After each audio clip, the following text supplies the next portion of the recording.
Hey man, grab your glasses, grab your pristine mint condition hats, and strap in. It's time to take a look at the GTX 970 4GB graphics card, a card with more than its fair share of troubles on its release, and maybe time has healed the wound since.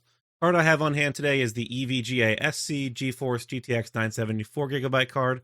Ugh, that's a mouthful. With their ACX 2.0 cooler. Say hello. You smell that? It smells like a bit goblin.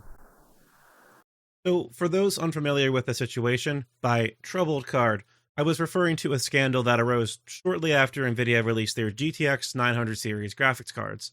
Their 970 cards were marketed as having 4 gigabytes of VRAM, which was technically true, but it actually ended up only having 3.5 gigabytes of their high-speed VRAM, and the last half gigabyte was a slower memory module. Now, while this didn't directly affect everything gamers did and on any other uses on the card, it did cause lots of issues when games and applications ended up creeping into that last bit of slow memory. Games were stuttery, no one was happy, and it effectively only left the cards with about 3.5 gigabytes of usable VRAM, since anything that needed the full 4 gigabytes was practically unusable, or at least just not a very good experience. There were some other things that were wrong about the advertising of this card, as its specs were billed as similar to the 980, but then were later changed without notice before hitting the market. And all this came to a head with a civil suit against Nvidia for false advertising, which surprisingly ended up succeeding. Yay for the legal system. If you're interested in more of the details, you can find a link to the GTX 970 Wikipedia page down below, which will give you a starting point in your research. It's a long story, so buckle in and be prepared. Anyways, that's enough of the history lesson. You're here right now to see if this card is any good for gaming now in 2021. 4.5 years, I don't know how to do half with fingers, after the release of this card. Before we get into the benchmarks, first let's just take a quick look around the card. Starting at the front, we have 2 DVI ports, an HDMI port, and a DisplayPort port. Okay, so there's a good bit of display connectivity. On the top, it features 2 6-pin power connectors, if I can point to the right spots, which should be easily doable with any reasonable power supply. And the cooler on this card looks really good in my opinion. Like a sleek matte black plastic look with some very small blue accents. Now, the blue accents might turn some people off if they're looking to have a theme build that the blue doesn't really fit, but it's really not a whole lot. It's only like a couple spots here and a stripe up here that you'd have to like paint over or tape over or something. As for the specs of this card, it is based off of Nvidia's 28nm Maxwell architecture. Reference 970s boasted a base clock of 1050 MHz, a boost clock of 1178 MHz, and a memory clock of 1753 MHz. While this card in particular boasts a base clock of 1165 MHz, boost clock of 1317 MHz, and just about the same memory clock speed at 1753 MHz. As with the rest of the GTX 900 series cards, it does feature a PCI Express 3.0 bus, and it also supports Microsoft's DirectX 12 API. As for the performance of this card, upon release, this was billed as a great piece for gaming in 1440p, or doing some higher end stuff in 1080p like high refresh rate gaming, but does this still hold up? For benchmarking, I used my usual test bench system with a Ryzen 3600 XT, 16GB of RAM, Windows 10, and game storage on a 2TB Seagate hard drive. All the specs are on the screen right now in case you're curious.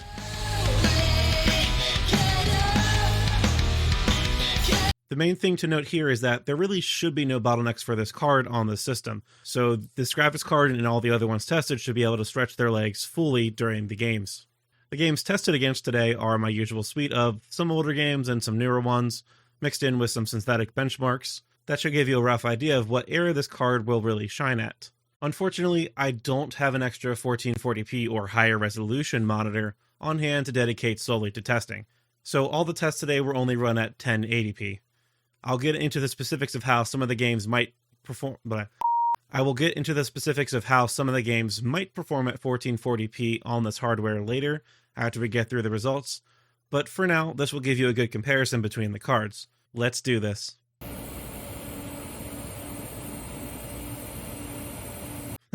Oh yeah, this unit has an annoying coil whine, which I debated returning the card for since it wasn't listed on the eBay listing, but it's not on a lot of the time, so I can deal with it.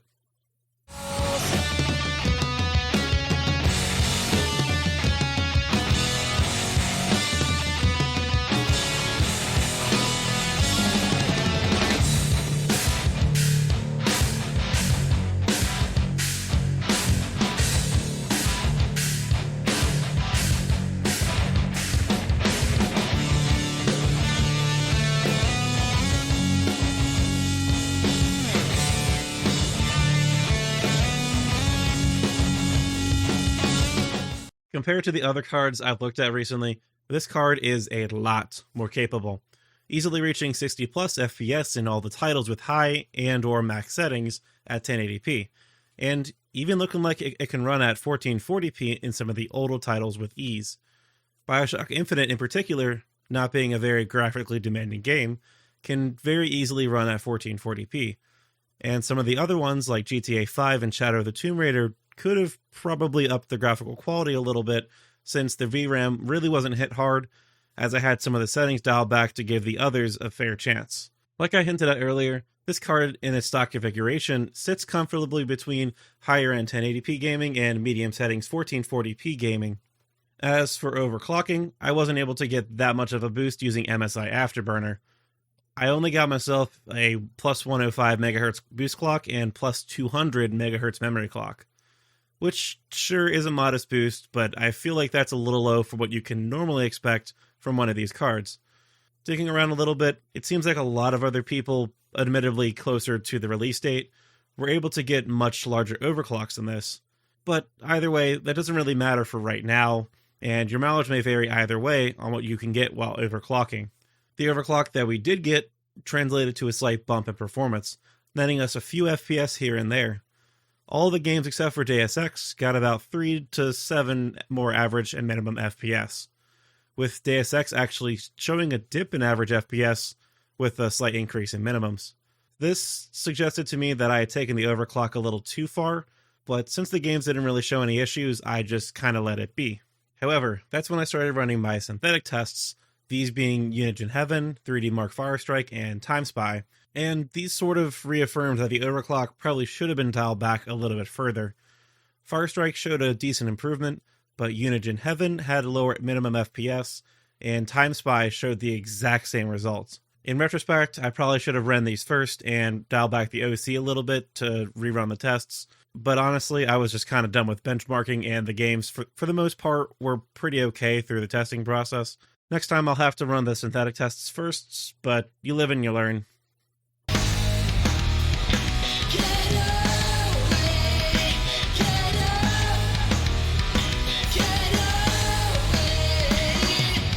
Now let's talk about the price. I was able to purchase this card for $170, including shipping.